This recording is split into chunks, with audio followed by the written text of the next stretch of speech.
Radar Paulista na Trianon. É uma nova tarde. No ar, Radar Paulista, o seu jornal nas tardes de São Paulo, com muita informação e prestação de serviços. Apresentação e direção, jornalista Renato Albuquerque. Bom, como eu disse aqui no início, eu tô chamando aqui o Dr. Clóvis, que está aqui na linha. Dr. Clóvis, muito boa noite. Boa noite, Renato. Boa noite a todos os ouvintes da gloriosa Rádio Trianon. Dr. Clóvis, na medida do possível, se o senhor conseguir falar o mais alto possível, e até se puder aumentar o volume do seu celular, agradeço, para que a gente tem várias conexões aqui, para que todos acompanhem o que o senhor vai falar aqui também para os nossos ouvintes internautas do Radar Paulista. Tá ok, Renato. Tô no volume máximo agora, dá para ouvir bem por aí? Tá certo. Dr. Clóvis, bom, a situação do coronavírus em São Paulo, é claro, não é das mais, vamos dizer, positivas. Aliás, São Paulo tem dito que tem enfrentado o coronavírus como precisa, justamente com essa questão do isolamento social. Há uma preocupação nesse sentido. Nessa semana, inclusive, nós comentamos aqui ontem, né, que o prefeito de São Paulo mandou comprar saco plástico, mandou abrir vala de cemitério para tudo quanto é lado.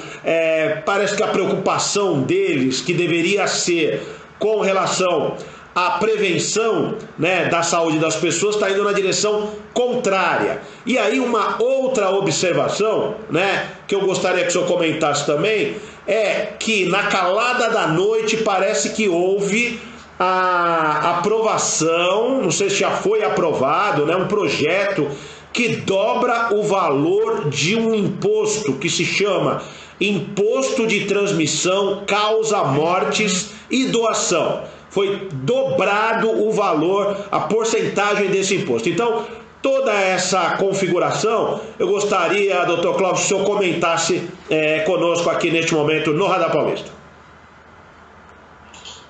Renato e ouvintes, vamos começar então pela questão do ITCMD. O que me chamou a atenção? Esse projeto está tramitando na Assembleia Legislativa do Estado de São Paulo.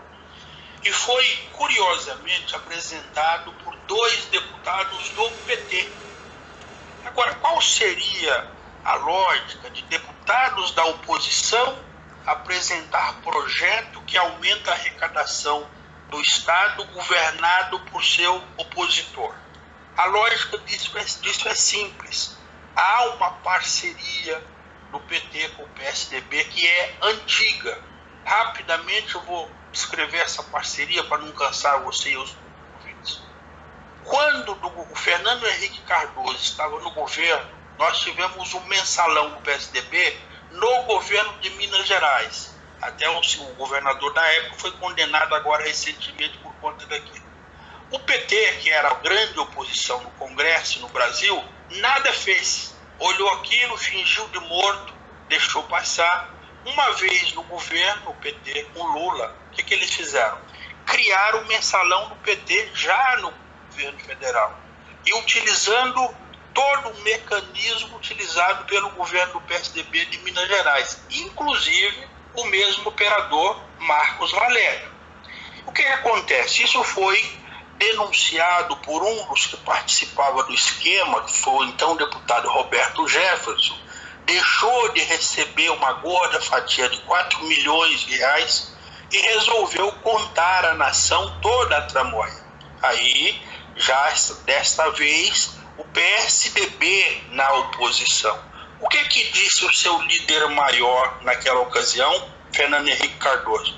Nós não vamos caçar o Lula, vamos deixar o Lula sangrar no governo. Não era isso. Isso, na verdade, era a paga daquela não cassação, não perturbação do PSDB lá atrás. Então, assim, é um jogo de interesse. Daí para frente, você e os ouvintes sabem o que aconteceu. O Lula não sangrou, Lula se recuperou, criou o Petrolão e quebrou o Brasil. É isso que aconteceu. Então, quando se vê agora deputados da oposição propor um projeto desse, isso é aquela coisa que me leva a pensar que a política por ser um órgão essencial à democracia, mas às vezes eu fico com a impressão que alguns políticos no Brasil transformaram a política numa espécie de confraria do crime. Não é possível um negócio desse. É tanta canalice juntas, né, que não dá para você compreender o que esse povo quer fazer. Mas está andando. Agora nós tínhamos já em São Paulo o IPTU progressivo criado pelo governo Serra, do PSDB na prefeitura, e agora então estão criando o ITCMD progressivo no Estado. E na verdade está dobrando a alíquota. Alguns inocentes me dizem lá, mas lá no projeto ele está dando isenção de até para imóvel de até 2.500 UFESP. 2.500 UFESP dá 54 mil reais. Qual é o imóvel de 54 mil reais? Alguém conhece? Poderia me dizer?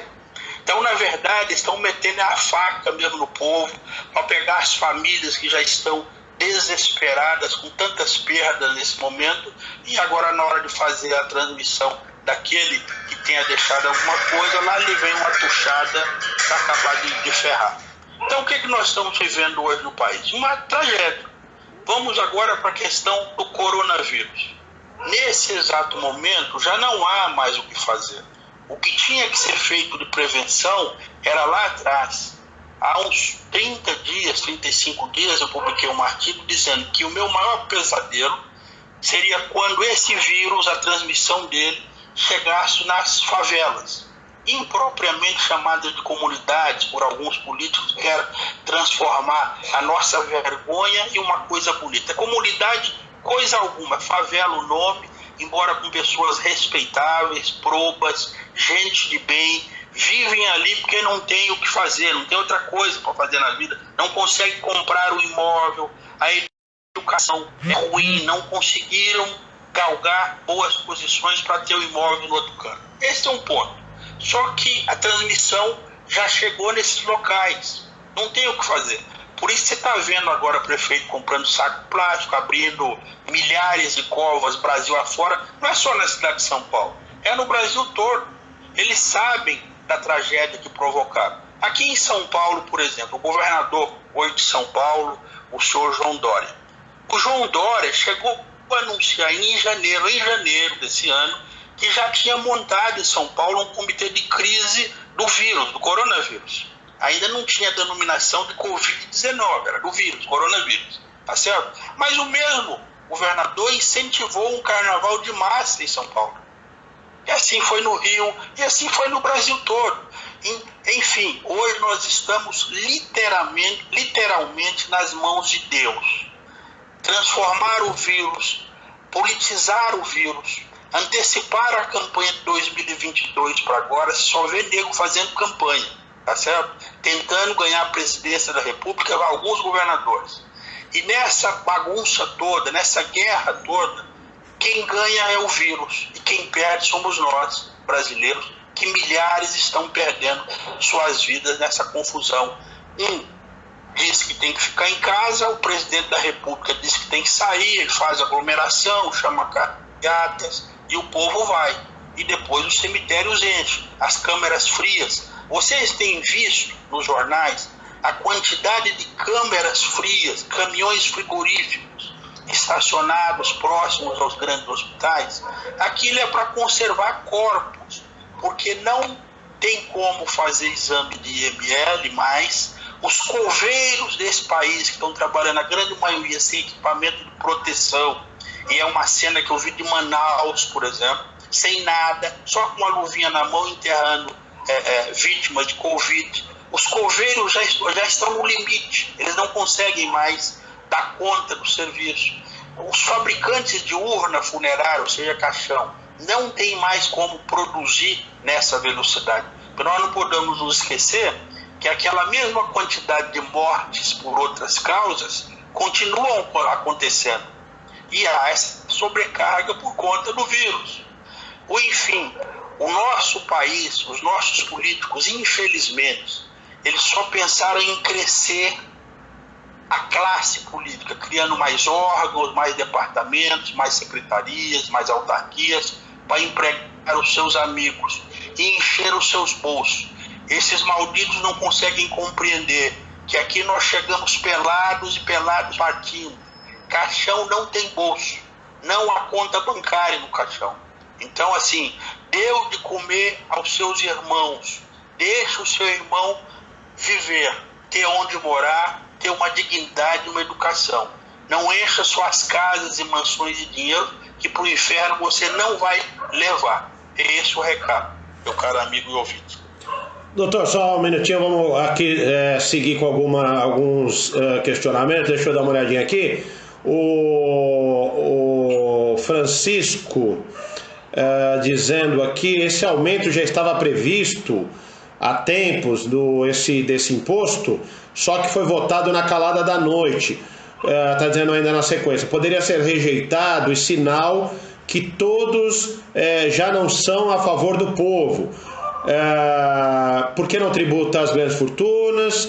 E no ICMD poderia dar isenção para imóvel até o valor popular que a Caixa financia, né? Quer dizer, e aí eu aproveito para fazer uma pergunta do Dr. Clóvis aqui, que sempre nos auxilia também para entender essas questões, né? Esse projeto já foi aprovado, já está na mesa do governador para sanção. Como é que está o trâmite dessa aprovação, Dr. Clóvis? Não, esse projeto ainda não foi aprovado, o projeto é recente agora. É o projeto de lei de número 250 de 2020, apresentado por 2 deputados do PT na Assembleia Legislativa.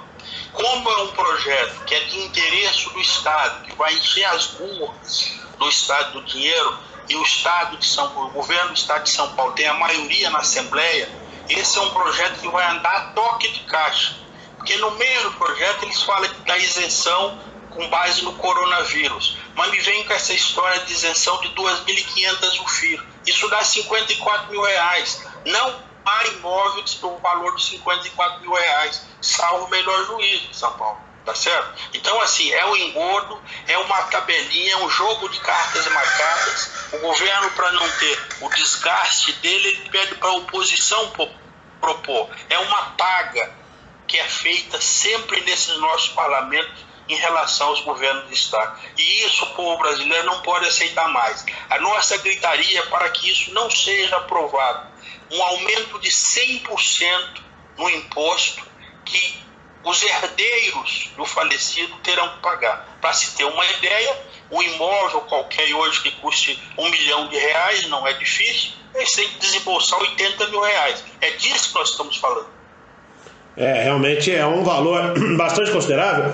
Levando-se em consideração, né, Dr. Clóvis, esse momento, inclusive, eu acho que fundamentalmente, primeiro, não trazendo essa discussão para a sociedade, e segundo, né, na calada da noite, como o senhor colocou no texto que o senhor escreveu, e que consequentemente, né, as pessoas aí que estão nos acompanhando, é um valor que era de 4%, né, o imposto de transmissão, né, de bens imóveis causa mortes ou em questões de doação, que passou de 4% para 8%, ou seja, um aumento de 100%, né, no imposto que era cobrado anteriormente. Ou seja, todo mundo achou, ou pelo menos o governo e os parlamentares acharam que ia ficar meio ali escondido, que ninguém ia comentar nada e tudo mais, mas nós estamos trazendo aqui essa informação e justamente com esse comentário do Dr. Clóvis. Dr. Clóvis, dentro... Eles procuram fazer isso na calada da noite, acobertados pela escuridão moral de suas consciências podres. Vendo a população morrendo, quando eu vi ontem seu programa, você estava exaltado e com muita razão com essa questão de compra de sacos plásticos para enterrar pessoas. Isso é difícil, é desumano você ver a situação em que os nossos políticos colocaram o nosso país. Eles não se prepararam, eles não estão nem aí para nós. De nós eles querem tirar até o sumo. Se tivesse um jeito de moer os cadáveres, vender o pó, você tem certeza que os malditos fariam. Sem dúvida. Doutor, vou aproveitar aqui e fazer uma pergunta que está sendo feita pelo Francisco. Deixa eu ver aqui, o Francisco Santos está perguntando sobre a questão da nomeação do delegado da Polícia Federal. Quer dizer, nós tivemos a nomeação feita pelo presidente Jair Bolsonaro, né, do Alexandre Ramagem, e houve aquela decisão do Supremo Tribunal Federal que, vamos dizer, destituiu antes da posse a questão aí do novo diretor da Polícia Federal. Qual é o seu posicionamento a esse respeito? Há duas situações aí, Renato e ouvintes. O Sérgio Moro convocou uma entrevista coletiva para pedir demissão. Isso não se faz num cargo de confiança. Se você não está contente com o seu chefe, você pega o seu boné e vai embora. Com todo respeito ao ministro, e como juiz admirei o trabalho que ele fez também no Ministério da Justiça, foi importante. Mas nesse ponto escorregou.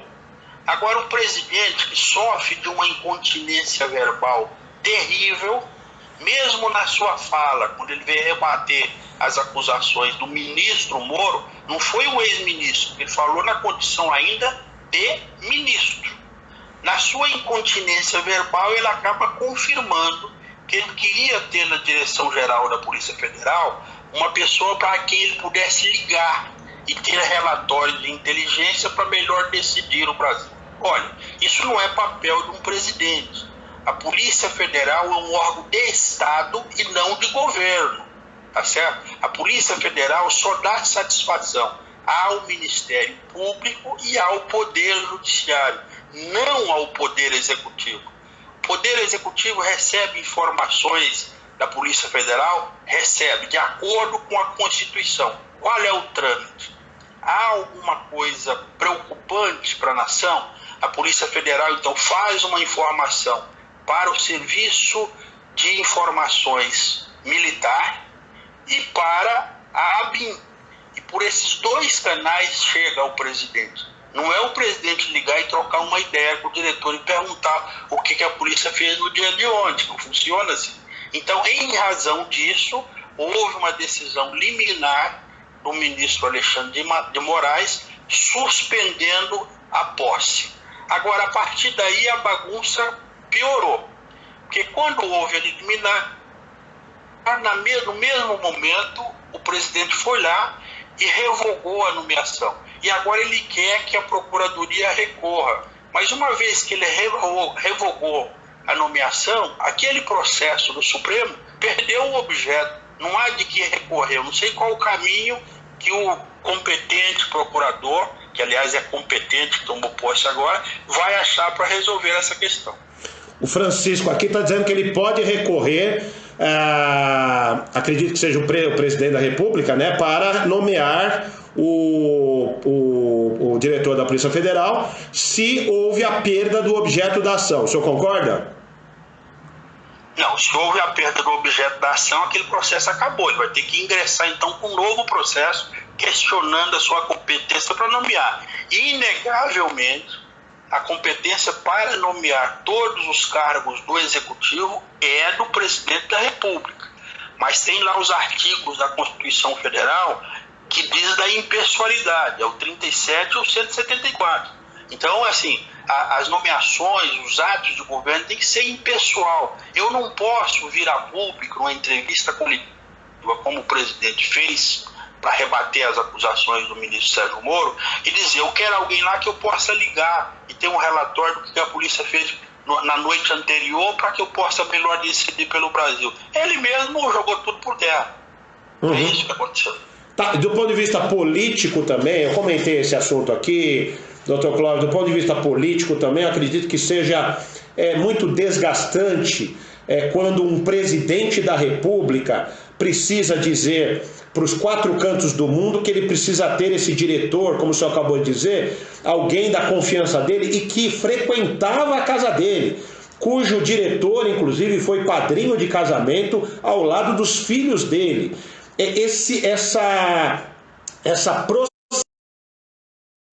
A Polícia Federal pode, inclusive, ter o papel de investigar o próprio presidente da República, causa espécie que o presidente defende essa amizade, a figura de um grande amigo dele, da casa dele como diretor da PF. O senhor concorda com esses termos?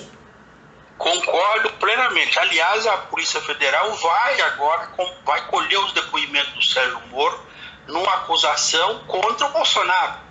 Que agora há pouquinho o Procurador-Geral da República nomeou 2 procuradores do seu gabinete para acompanhar toda a coleta de provas. Então, por isso que eu disse no começo, a Polícia Federal é uma polícia de Estado e não de governo. Não dá para ter essa promiscuidade, perdão da expressão, não dá para ter isso. Isso não é republicano.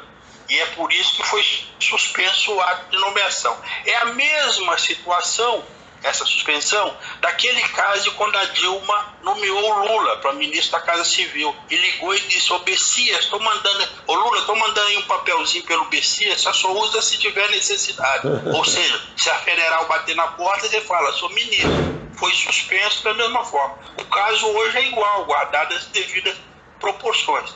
O senhor Alexandre Ramais é um delegado extremamente competente, uma pessoa de uma lisura incrível, não se sabe uma vírgula de algum erro que ele tenha feito na carreira dele de policial. Mas infelizmente, ou felizmente, né, a incontinência verbal do nosso presidente, né, leva essa tal saia justa em que colocaram agora o policial e o próprio presidente da República.